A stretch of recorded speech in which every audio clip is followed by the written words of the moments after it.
Hi, I'm Sarah Chen, and this is the story of how I learned that sometimes family can be your worst enemy, especially in business. For 10 years, I poured my heart and soul into our family's small tech company, transforming it from a struggling startup into a $50 million enterprise.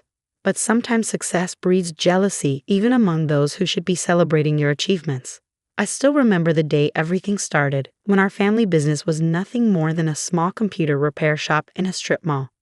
Dad had started it 20 years ago, and it was his pride and joy, even though it barely made enough to support our family. My sister, Emma, was always his favorite, the one who got straight A's and went to an elite business school.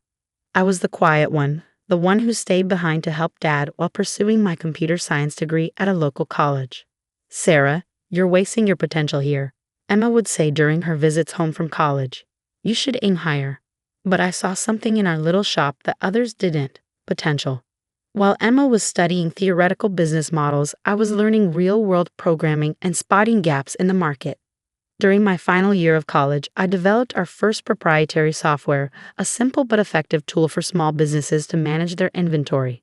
It wasn't revolutionary, but it was user-friendly and affordable. Dad was skeptical at first, but when local businesses started buying licenses, his attitude changed.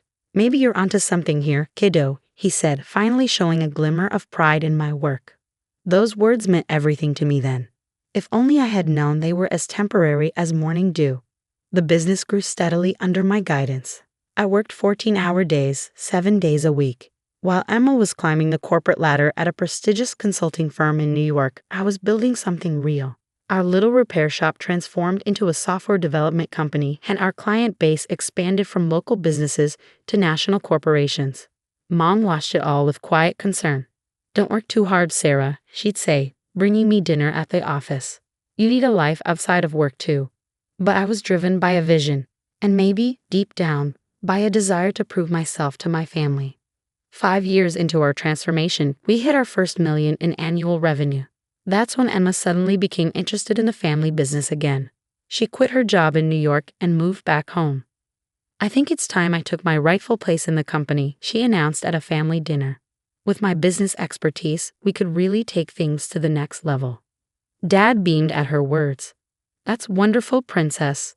We could use your professional touch around here." I sat there, fork suspended midair, trying to process what was happening.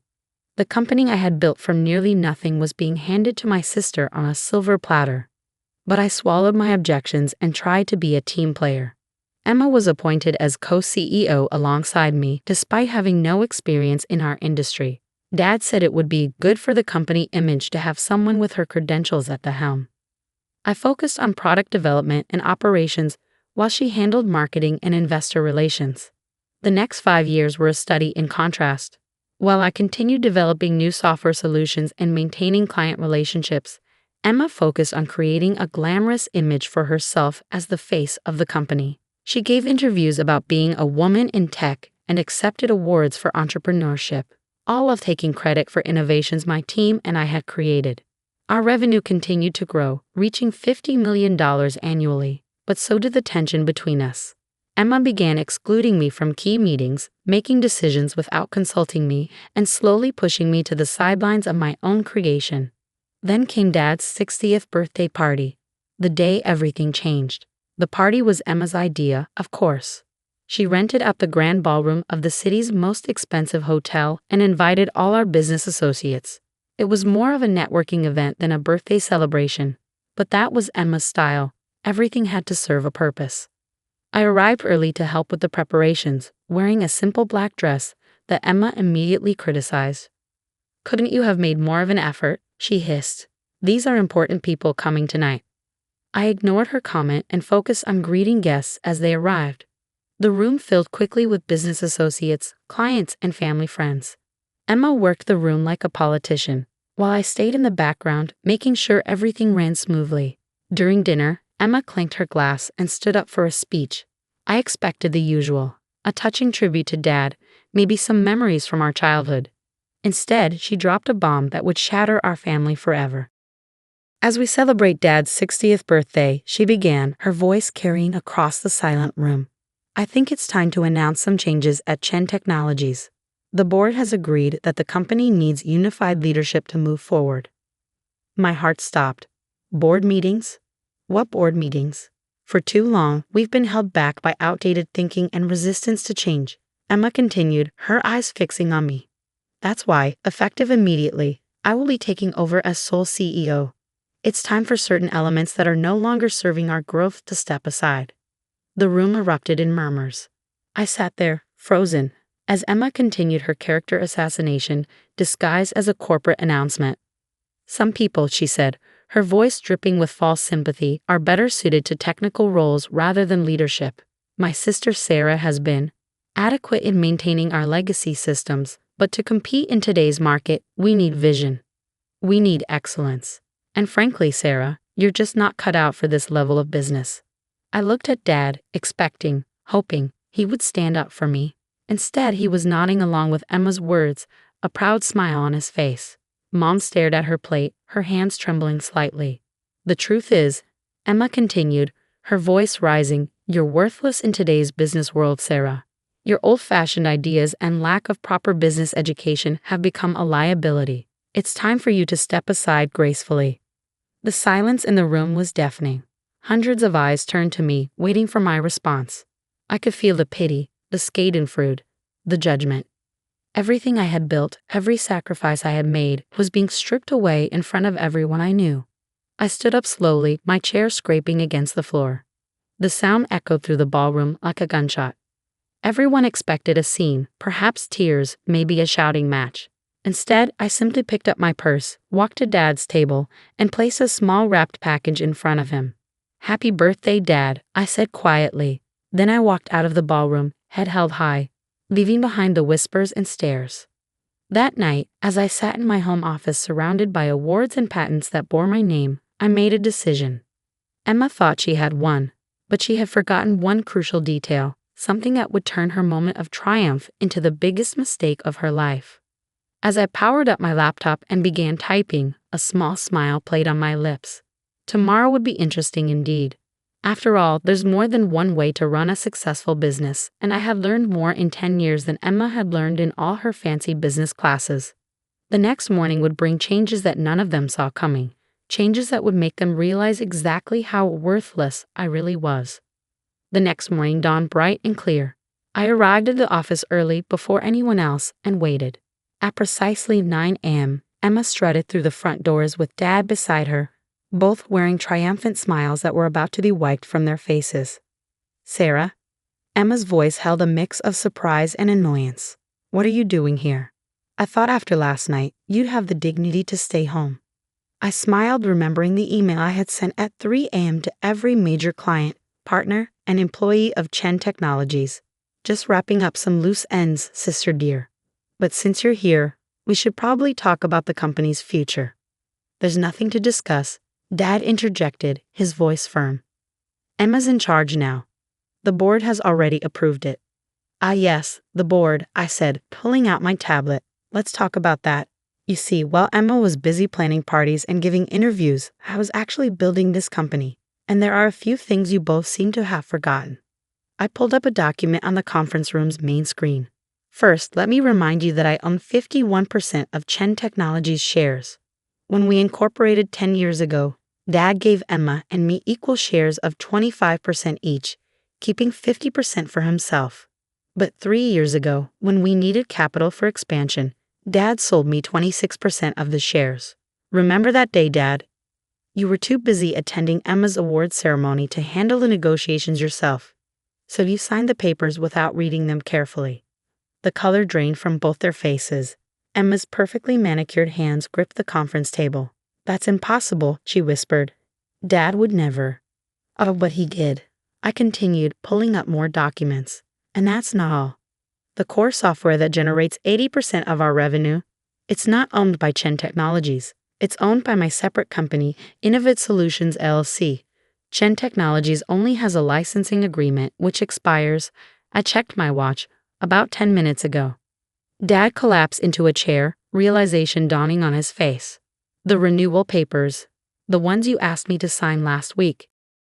The ones you were too busy to read because you were helping Emma plan the party. Yes, those papers. I decided not to submit them. Emma's face contorted with rage. You underhanded little. Careful, sister, I cut her off. You might want to hear the rest before you finish that sentence. While you were busy announcing my supposedly graceful exit last night, I was sending emails to our clients. You see, most of our major clients have personal loyalty clauses in their contracts.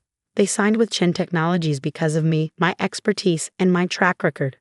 Last night, I informed them of the leadership changes and my departure. I pulled up my email showing the dozens of responses that had already arrived. Would you like to know how many have already triggered their contract termination clauses? Or how many of our top developers, who, by the way, are actually employed by Innovate Solutions, have already accepted positions at my new venture? The room fell silent. Through the glass walls, we could see employees gathering, whispers spreading as they checked their emails. Emma's perfect composure cracked as she frantically checked her phone. You can't do this, she stammered. The company you tried to steal from me? I finished for her. The one you thought you could just take over because you have an MBA and Dad's approval. That company ceased to exist the moment you decided to humiliate me in front of everyone we know. I stood up, smoothing my dress. So here are your options. Option 1. I walk away with my shares, my software, my clients, and my employees. Chen Technologies becomes an empty shell, and you can explain to all those important people you invited last night why the company's value dropped to zero overnight. Dad's face had aged 10 years in the last 10 minutes. And option 2, he asked weakly. Option 2, you both resign. I take full control of Chen Technologies. You keep your shares as silent partners, receiving dividends but having no say in operations. Emma gets a nice severance package and glowing references for her next job, somewhere far away from here. Emma's face had turned an interesting shade of red. You planned this all along, didn't you? You've just been waiting for the right moment to stab us in the back. I laughed, but there was no humor in it. No, Emma. I spent 10 years trying to be a good daughter and sister while you both took me for granted. I built this company from nothing while you collected accolades for my work. I only planned this. I checked my watch again, about 12 hours ago, after you called me worthless in front of everyone we know. My phone buzzed, another client termination notice. Time's running out. What's it going to be? The next hour was a blur of paperwork and lawyers. By noon, I sat alone in what was now my office, looking out over the city. The company I had built was now truly mine, but the victory felt hollow. Family relationships lay in ruins around me, trust shattered like dropped crystal. Mom came to see me that evening, her eyes red from crying. Did it have to end this way? She asked softly.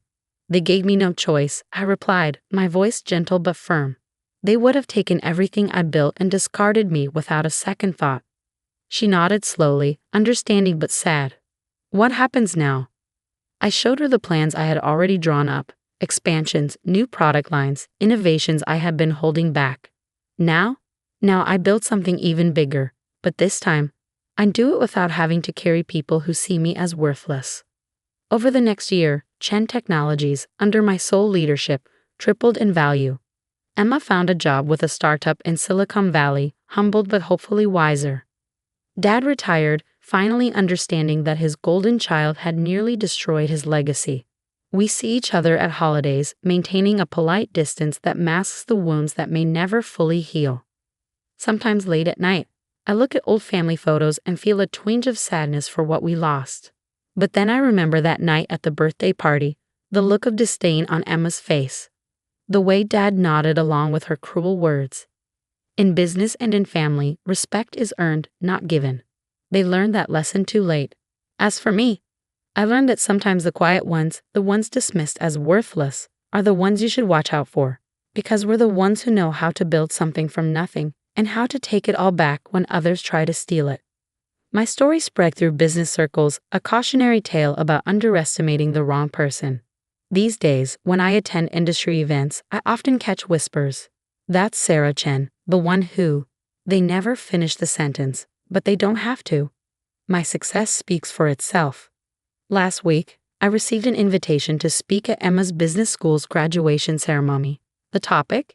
Hidden Strengths, the Power of Underestimated Leaders. I accepted the invitation with a small smile, already planning my speech. After all, I have quite a story to tell. The company continues to thrive under my leadership, but more importantly, I found peace with my decisions. Sometimes the strongest message you can send is simply proving people wrong. And sometimes the best revenge isn't about destroying others. It's about rising so high that they can't help but see their own mistakes. As I write this from my office overlooking the city, I'm reminded of something my mother once told me. Success is the best revenge, but wisdom is knowing when to stop seeking revenge and start seeking growth. She was right. I've moved past the need for revenge now. These days, I focus on building something meaningful, something that will outlast all the petty jealousies and family dramas. I still keep that wrapped birthday present I never gave Dad. A photo album of the company's journey from that tiny repair shop to what it is today. Maybe someday, when the wounds have healed enough, I'll finally give it to him. Until then, it serves as a reminder that our greatest strengths often come from the very things others underestimate about us.